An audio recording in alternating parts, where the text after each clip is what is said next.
आज मेरा जो टॉपिक है वो है understanding the first trimester screening. हम लोग जो फर्स्ट ट्राइमेस्टर स्क्रीनिंग करते हैं उसमें क्या एक्सपेक्ट कर सकते हैं। फर्स्ट ट्राइमेस्टर स्क्रीनिंग जो होता है उसमें दो कंपोनेंट होता है। पहला कंपोनेंट आपका अल्ट्रासाउंड होता है, दूसरा कंपोनेंट एक मदर का ब्लड टेस्ट होता है जिसमें दो हार्मोन हम लोग देखते हैं। फर्स्ट हम लोग अल्ट्रासाउंड में जाते हैं। अल्ट्रासाउंड वाला जो कंपोनेंट है उसमें मेनली हमारा 3 क्राइटेरिया होता है। फर्स्ट, बच्चा का डेटिंग करते हैं। डेटिंग मतलब आपका बच्चा का एक्चुअल उम्र जो है ये 3rd मंथ का अल्ट्रासाउंड में कंफर्म होता है। सो मोस्टली क्या होता है हमारे देश में या हमारे प्रैक्टिस में, most of the pregnant women वो लोग 3rd मंथ में हेल्थ केयर प्रोवाइडर के पास आते हैं to get the ultrasound done. और दिस इज द टाइम, यही टाइम है जब हम लोग बेसिकली मैटरनल जो पीरियड का जो डेट है और अल्ट्रासाउंड बेसिस पे जो डेट निकल उसको कंपेयर करते हैं। ये 3rd मंथ का जो अल्ट्रासाउंड है उसमें एक बार अगर डेट कंफर्म हो जाए वो डेट बाद में चेंज नहीं होता है। बाद में बस ग्रोथ रिलेटेड चेंजेस आप देखते हैं। मतलब ग्रोथ अगर ज्यादा है तो ईडीडी आगे बढ़ेगा, ग्रोथ अगर कम है ईडीडी बाद में पीछे जाएगा। बट बच्चा का एक्चुअली अब चेंज नहीं होगा, एक बार फर्स्ट ट्राइमेस्टर में हम लोग चेंज करें। दूसरा क्या देखते हैं, कितना बच्चा है, एक बच्चा है कि 2 बच्चा है कि 3 बच्चा है कि 4 बच्चा है। इसका अलग सिग्निफिकेंस है।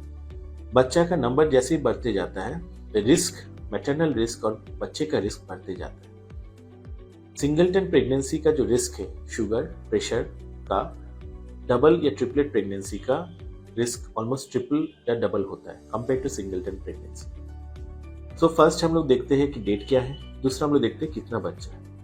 अगर हम लोग को एक बच्चा से ज्यादा मिलता है उसमें देखना जरूरी है कि वो बच्चा का जो गर्भफूल है कितना गर्भफूल है, 2 गर्भफूल है कि 1 गर्भफूल है, क्योंकि उस पर भी डिपेंड करता है फ्यूचर मैनेजमेंट। अगर 2 बच्चा सिंगल गर्भफूल से खाना लेता है मदर से, उसमें आगे जाके बच्चा का ग्रोथ रेस्ट्रिक्शन या ब्लड ज्यादा कम होने का चांस रहता है। तो इसलिए जो लोग का सिंगल गर्भफूल होता है उस चौथा महीने का आगे से हर 2 हफ्ता या 3 हफ्ता पे उनको स्क्रीनिंग करना जरूरी है। तीसरा हम लोग क्या देखते हैं जो मोस्ट इंपॉर्टेंट है फर्स्ट ट्राइमेस्टर स्क्रीनिंग में, वो है बच्चा का न्यूकल ट्रांसलूसेंसी या बच्चा का जो नेक है या जो नेक में जो फ्लूइड है, फ्लूइड का परिमाण हम लोग देखते हैं। उसको देख के हम लोग एक गेस कर सकते हैं कि बच्चा का क्रोमोसोमल एब्नॉर्मलिटी या फिर जेनेटिक समस्या होने का चांस कितना है।